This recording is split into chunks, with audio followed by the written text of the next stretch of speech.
连吃2碗，传承清汤腩。然后回上海又吃了1碗鸡汤米线，看起来1年没来。去传承清汤腩，观众推荐去的不止一个观众。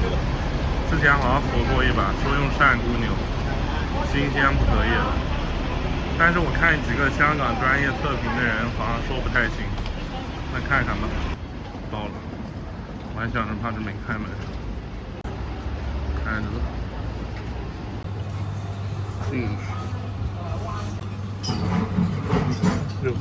有5种选项，好像没米饭吃，这有困难了。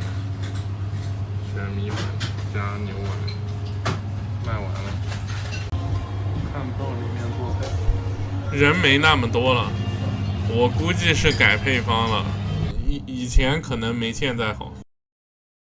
来了，看着还行吧，尝一尝，先尝汤吧。挺烫的，可能汤喝不了，尝一尝。汤比较淡，尝一尝，很嫩。看网上有很多博主说汤咸，那都是几年前了，现在改了吧？中间还有点筋，牛肉比较肥，比较香，是肥肉的香，不是瘦肉的香，而且比较嫩。尝下米粉，奶香味比较足，没有牛膻味。粉的口感比较一般，没那个9记的好。试下这个菜，粉的口感主要是太干了。牛肉还是比较香，牛肉是没有牛膻味的，牛肉品质可以，但是跟贵州那种牛香味、云南那种牛香味还是有很大的区别。生菜还是比较脆的，吃完还是得多放点葱了。尝尝牛丸，不知道他这个牛丸是不是店里自己做的，比较脆，比较香。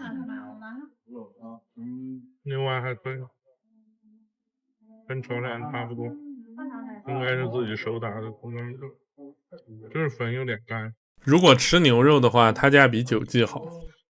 牛肉质量比9记的好，他选部位比较统一吧，不会让9记切的乱七八糟。它这个汤有点不像牛肉汤，有点像什么？刚开始喝有萝卜的味道，但其实没有。再尝一尝，这汤鲜是鲜，就是不太像牛肉汤，还加了点什么东西，不知道。回去尝一下。这牛肉做的还是不错的，整体融合度也高。唯一缺点就是粉特别干，不像吃米粉的粉，像炒菜用的粉。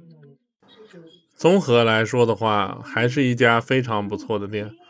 反正这个出品还是有稀缺性。它是牛就奶香味比较足嘛，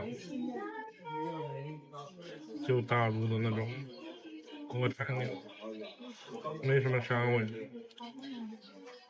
还可以吧，这个10碗好粉，10碗好粉，但是没9记的香，不知道为什么9记的肉没这个好吃。如果是吃粉的话，9记综合更强一点吧。9记主要太贵了，想吃好部位必须单点1碗200多的。这部位是9记比不了，9记的肉不行，不是也不是不行，因为它分的细。吃完了，味道可以。再加1碗牛筋牛腩，再尝一尝。还是吃这个米粉吧，不是很占肚子。吃其他的我怕太烫了。不就什么都有，这个感觉更多，肉更多，习惯了。这个牛腩是也挺肥的。这牛腩好吃，嫩哦，虽然肉有颗粒感。不过那个牛筋其实我是不太满意的，牛筋就是有点太嫩了，已经缺少口感了，而且中间有一点点异味，还是差一点点。牛筋一般般，没口感了，太嫩了，入口即化，一点点异味吧，很小。还是吃牛腩吧，牛腩比牛筋好。虽然大陆买鲜牛肉可能便宜，但是也很少有做这种清汤牛腩的店，基本都是做了点手脚，因为这东西成本实在太高了，真的。汤底比较细腻，我觉得吃越南粉你还不如吃这样，看他们家肉多实在。